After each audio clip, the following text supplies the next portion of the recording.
What's up, beautiful ladies? Dr. Emily Kiberd here. Today we are going to talk about a very hot topic, which is why is testing TSH alone not enough when it comes to looking at the full picture of what your thyroid is doing. Let me share a quick personal story. When I was diagnosed with Hashimoto's back in 2017 after the birth of my firstborn, baby Elvis, he's almost 9.5 now, I went through 5 doctors, and the first 4 doctors only tested TSH. The things I was struggling with were weight gain, brain fog, feeling like I was crashing at 2 p.m. every day. And when I say weight gain, I mean 25 pounds, not coming off no matter what I did, despite doing double SoulCycle classes 5 days a week, or a SoulCycle class, walking across the street and going to Barry's boot camp, and eating very little. I would eat a coffee and croissant for breakfast. I would skip lunch, and then I would eat a skirt steak and broccoli for dinner. So massively under eating. And the first 4 doctors I went to only tested TSH. I'm like, well, it looks fine. And when I went back and looked at my ranges, they were normal. They were in a conventional normal range, but they were outside a functional normal range. And if you're like, conventional versus functional, give me the deets. How do I know the different ranges? I literally just did a masterclass called Know Your Labs. I'll drop the link in the show notes if you want to jump in. And I give you what I test in the clients I work with one-on-one in my functional medicine health coaching practice. And what are the ranges that I look at that are conventional compared to functional, optimal, thriving, normal ranges. So the big question I get every day is, if my TSH is normal, why do I feel like poop emoji? Why do I feel awful? Why do I feel like I'm dragging ass? I get this in my email. I get this in my Facebook group, Thyroid Strong. I'll drop the link in the show notes. It's a free, packed full of information Facebook group. It's amazing. There's about 5,000 women in there. So the question I get is, my TSH is normal. Why do I feel awful? And the thing is, we need to be testing more than just TSH. TSH, also known as thyroid stimulating hormone, is a hormone from the brain to the thyroid gland. It is a pituitary hormone. The pituitary is a small pea-sized gland at the base of the brain. It's right behind our nose. It is not a direct measure of thyroid hormone. It does not show the full picture. TSH can fluctuate due to the time of day, due to stress, due to inflammation. So you can have a normal TSH and still have hypothyroid symptoms, weight gain, brain fog, hairs falling out, feeling cold all the time, massive fatigue. And there are conventional ranges versus optimal thriving ranges that come into play. So in theory, if TSH levels are high, it means the thyroid is not making enough hormones, hypothyroidism. If TSH is low, it means the thyroid is making too much thyroid hormone, hyperthyroidism. And that can include symptoms of heart palpitations, anxiety, losing weight rapidly. And since the pituitary is constantly monitoring thyroid hormone levels, doctors assumed that measuring TSH would give an accurate reflection of thyroid function. Back in the 70s, thyroid disease was diagnosed based on symptoms alone. It was not diagnosed on testing. When the TSH blood test was introduced, it was considered like, whoa, this huge breakthrough. It was cheap. It's easy to administer. It was seen as an accurate reflection of your thyroid health, and it became the default screen for thyroid disorders. This is back in the 70s. Hello. This is like over 50 years ago. And major health organizations like the American Thyroid Association, the American Academy of Family Physicians, just began recommending TSH as the primary thyroid test in the 80s and the 90s. And these guidelines were based on the assumption that if TSH is normal, the thyroid is functioning properly. Health insurance companies were like, ooh, this is awesome. We only cover TSH because it's cheaper than a full thyroid panel. And I will say that most conventional doctors follow what insurance covers. And insurance covers what medical guidelines recommend, but the medical guidelines have been a little outdated. And so now this creates a system where doctors rarely order additional tests unless TSH is abnormal outside of conventional range. Well, I will tell you, when I was first diagnosed with Hashimoto's, my TSH was 3.2, and I felt like death. I felt like I had to take a nap every day at 2 p.m. I felt like the end of a Monday was totally drained to the point of, oh, I felt like today was Friday. I'm so exhausted, but it's only Monday. How am I going to get through the week? When I started to look, it was like, oh, my TSH is within conventional normal range, but it's actually outside of optimal, functional, thriving range. And so here's the problem with this approach. TSH alone does not measure the actual thyroid hormone levels in the body. That would be free T3, free T4. It does not account for, am I converting my thyroid hormones properly? Do I have the autoimmune disease, Hashimoto's?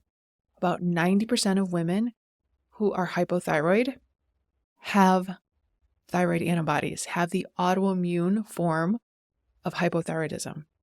Is there an element of adrenal dysfunction or underlying infection that could be driving our TSH up, pushing us into hypothyroidism? Just looking at TSH is not going to give us that other information. So many women come to me and they have normal TSH, quote unquote normal TSH, but they are still experiencing debilitating hypothyroid symptoms. So what are the other markers you need outside of just TSH? You would want free T3, free T4, TPO antibodies, thyroid peroxidase antibodies, TGAB, thyroglobulin antibodies, and reverse T3. We'll talk about reverse T3. We'll break all of these down. So free T3, think of this as the gas. It's the active thyroid hormone. It is unbound, and it is responsible for speeding up our metabolism, for our mood, for having more energy. It's easier to lose weight when our free T3 is in optimal range. And then there's free T4. This is a precursor hormone. When you don't have enough T4, it means you probably won't have enough T3. So when it comes to thyroid health, T4 is the inactive form of the thyroid hormone. And when a lot of women ask, well, what's the difference between total and free T4? Total is the bound form. It's bound to proteins like albumin, and it is not the active form that our body can use. It needs to become unbound. And so a lot of endocrinologists will order the total T4 marker, but they don't order the free T4. And we really want the free T4 because this is the hormone that's produced by the thyroid gland. It is unbound, and then it turns into the active free T3, which is the gas. Think of T4 as like the raw ingredient, and it needs to be converted to free T3 to actually boost our metabolism, give us energy, get rid of our brain fog. Why is free T4 so important to measure? When free T4 is low, you're going to struggle with low energy, constant fatigue, weight gain, brain fog, slow thinking, cold intolerance, dry hair, dry skin, losing your hair, brittle nails. No one wants that. So just check your free T4. It will give you so much information. What are some possible causes when someone comes up with a low free T3? Hypothyroidism, Hashimoto's, your body isn't converting properly due to stress, gut infections, nutrient deficiencies, or you're not making enough of the raw material, free T4. Maybe it's a nutrient deficiency, like a deficiency in selenium, zinc, iodine can sometimes play a role, or iron. When we are getting a full thyroid panel, and I just want to clarify this, when you ask your physician for a full thyroid panel, sometimes they will order TSH, total T4, and TPO. That is not complete. I like to go into my doctor's appointment being like, I need these exact markers, and I give them a list. TSH, free T4, free T3, TPO, TGAB. thyroglobulin antibodies. So let's talk about free T3. Free T3 is a gas. It is unbound. It is not bound to a protein. The thyroid gland makes about 80% T4, 20% T3. But T3 is about 5 times more active than T4. It gives us energy. So when we see that free T3 is low, but maybe TSH isn't within normal range, we know we have a conversion issue. Thyroid hormones are converted in the liver and the gut. And also, no one talks about this, in the muscle tissue. So when you contract a muscle, you are converting the inactive T4 to the active form T3 just through contraction of your muscles. Pretty cool, right? That is one of the reasons why I am such a big proponent of lifting weights as a non-negotiable for women with Hashimoto's. You have to lift the weights. You have to feed the muscle tissue through how we eat and how we move our bodies. Swimming, walking, yoga, Pilates, not enough, ladies. So if you don't lift weights, go check out Thyroid Strong. It's my 6-week signature workout program for the women with Hashimoto's to learn how to work out without the burnout. I'll drop the link in the notes. Okay, back to free T3.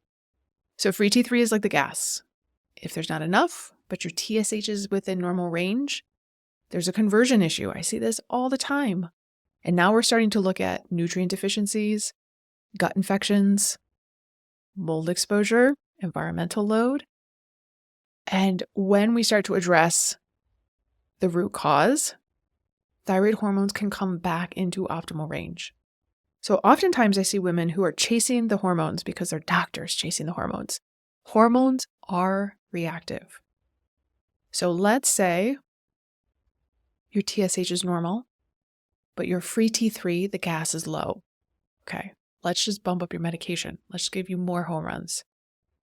Well, it's a little bit of a Band-Aid approach, and I am not against medication. I am all for medication if you need it, if it makes you feel better. But if you're taking it and it doesn't make you feel better, what's the missing piece? Let's not just chase, okay, let's just bump up the hormones. Let's chase what is causing a dip in your hormones. A lot of times I see nutrient deficiencies like selenium. I see gut issues, underlying gut issues. Sometimes I've seen women's thyroid hormones come back into optimization after they've addressed an H. pylori gut infection, stomach infection. I've even seen it with mold exposure, where women are swinging hyper to hypo. Their medications are getting adjusted all over the place. Like, this just doesn't feel right, Em. And then we discovered that they have a mold exposure. Maybe they have mold in their home. They need to remediate, bring in a mold inspector. And then we retest their labs and they are coming back into optimal range. And we didn't adjust their meds. We just looked at thyroid from a root cause approach versus a Band-Aid approach. All right, let's talk about reverse T3. This is a little bit of a controversial one. If you think of free T3 like the gas, reverse T3 is the brake on the metabolism. And when reverse T3 goes high, this is typically due to inflammation, stress, and that could include overtraining, gut infections. And when reverse T3 starts to go high, the brakes go on harder. Our metabolism slows down. We have more fatigue, brain fog, weight gain. Reverse T3 only gives a 4-hour snapshot into that lab marker. Insurance often does not cover it, and so doctors often don't order it. I would say that if there was one marker that if the doctor was like, I don't think we need this, reverse T3 would be it. Sometimes it takes a couple weeks for that marker to come back from the lab. And so you can get so much information even without reverse T3. I usually like to use reverse T3 to see if there's an underlying infection or illness or overtraining. And those 3 things could come out from other tests, like a functional gut test, like a GI map, or could come out in other blood work. So is it essential? No. Is it nice to have? There are 2 thyroid antibody tests. Most doctors order TPO, thyroid peroxidase antibodies. It's nice to get both TPO and TGAB. These will both identify if you have an autoimmune component to your thyroid disease. You know, it's interesting because antibody tests are not that expensive. Like under $10, maybe around $5. And I'm just like, man, why don't doctors just like throw it in? Because the thought process is, well, once you have antibodies, you always have antibodies. And I would say that's not true. And I am a testament to this.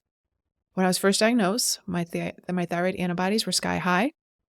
I addressed underlying root causes from a gut, food, environmental load perspective. And this is what I do with my one-on-one clients now. And went into remission a year later and stayed in remission even through a second pregnancy. And if you've been pregnant, you know that growing a baby and having a baby and nurturing the baby after it comes out is a stress on the body. And a lot of women can experience an increase in thyroid antibodies through pregnancy. Luckily, I stayed in remission through pregnancy, and I've been in remission ever since. And it was really because I addressed what was going on, not from slapping a Band-Aid on. Like, oh, here's a supplement. I did that with 2 functional medicine doctors at first. Here's some medication. No, I did it from addressing what is the driver that is throwing things off. What is the driver making my hormones react? Because hormones are reactive. I want to give you power. Because I feel like when we go into our doctor's appointments with better questions, we get better answers. And so many women come to me and it's like, oh, I wish I had said it. I didn't know. And so really, when you're asking your doctor, hey, can we test more than TSH? Just know TSH alone is not enough. If you're asking for a full thyroid panel, sometimes you're going to get TSH, total T4, and TPO. So I would like to go into my doctor, and I've done this with my OBGYN, and be like, hey, I want TSH, free T3, free T4, TPO, TGAB, and reverse T3. And if the doctor won't order it, there's ways to get it tested. You can go through Function Health. You could go through Ulta Labs and self-order. I order these for my clients when they work one-on-one with me. And so don't feel stuck if your doctor is not going to give you the lab order to get the full picture of your thyroid. Because if you're tired, if you're not losing weight, getting a full thyroid panel is a non-negotiable. It is a 100% non-negotiable. So if your TSH is like 3.2, you're not losing weight, you're tired, and you're told everything looks normal, you start cutting out foods, doesn't really make a difference. You add foods in, it doesn't make a difference. You're burning the candle at both ends, working your ass off, working out. No, there's a better way. So this is the work I do one-on-one with women inside of my functional medicine practice. I'll drop the link to jump on a call in the show notes, see if you're a good fit, to dive in, to get more data. I'm a big test, don't guess kind of girl. And I'm also a big, let's optimize body composition and make sure we're doing all the things to feel like our best selves. That is within our control. How we're eating, how we're sleeping, how we're working out, how we're regulating our nervous system. It's not an either or, like functional medicine or do the foundations. It's both. All right, ladies, I hope you enjoyed this episode. If you loved it, go drop a review in Apple, iTunes, Spotify, wherever you listen to this podcast, and I'll see you next time.